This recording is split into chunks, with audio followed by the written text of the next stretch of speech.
The path of the horse was for me a big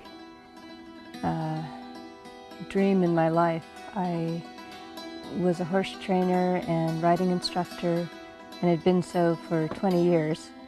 And I reached a point where I looked ahead and saw myself in another 20 years doing the same things, teaching the same lessons, training the same types of horses. And it felt like I've already done this. I don't need to do it again. Over the years, I've been reading about different horse people who seem to do things a different way with horses. And I don't want to fall into the terms of natural horsemanship or horse whispering or any of that. There was something in what these people did that seemed to be more about the relationship than the results. So I said, well, if I could do anything, what would I do right now? And the answer was, go and meet these people, talk to them, watch them with their horses, and try to find what the secret is, and maybe find a key that I'd missed somewhere along the way. So I thought, well, why not bring along a camera and make a movie about it?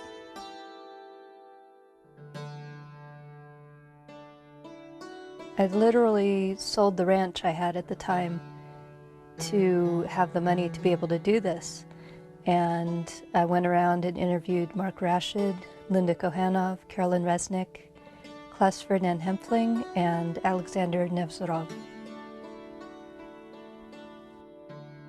The biggest turning point was when I met Alexander in Russia, or actually when I met his horses.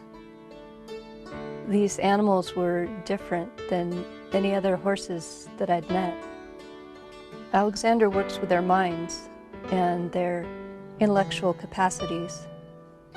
He always works with the horses at liberty, without halters or bridles or any way to influence a horse through pain.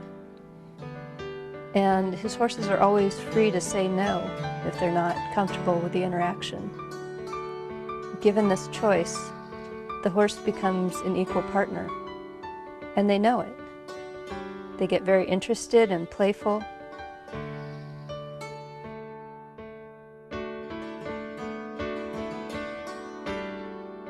I stopped riding, stopped using bridles and halters, and began approaching my own horses in this way to see if it was for real.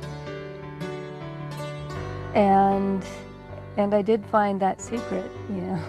I did find that secret. I found that horses aren't the beings that I thought they were. When we honor their intelligence, we approach horses in a completely different way. Just like it's unacceptable to hit a child or to rely on physical force and pain to create a relationship, it becomes equally unacceptable to do that in relationship to a horse. The problem is now, if I tell people, they don't really get it. It's not something you can tell, it's something you have to experience.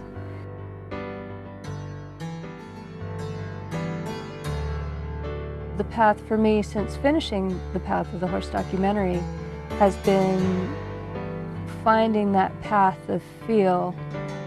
I'm no longer focused on a result, although results do come. I'm focused on following a feeling that comes from inside and then manifests as a connection between myself and the horse. Coming from a completely different premise, you know, like before it was, what can I do with this horse? What do I want to do with horses? And now the question is, What can I do with a horse that's fun and healthy for both of us? These moments I spend with my horses become like a touchstone for the rest of my day of, you know, if I can reach out and touch the horse with a sweet simplicity, how can I transfer that to my relations with other animals and ultimately to other humans? Who's this person in front of me? How can I reach out and touch them in this simple, sweet way so that we both come away with a feeling of being in love with each other?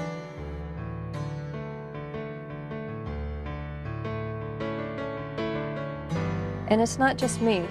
In the years since the release of The Path of the Horse, I found others who are awakening to this consciousness, especially in the younger generations. Hopefully, we can be the ones to open our doors to others who want to also be this way with horses, because I'm pretty sure it's how the horses want to be with us humans.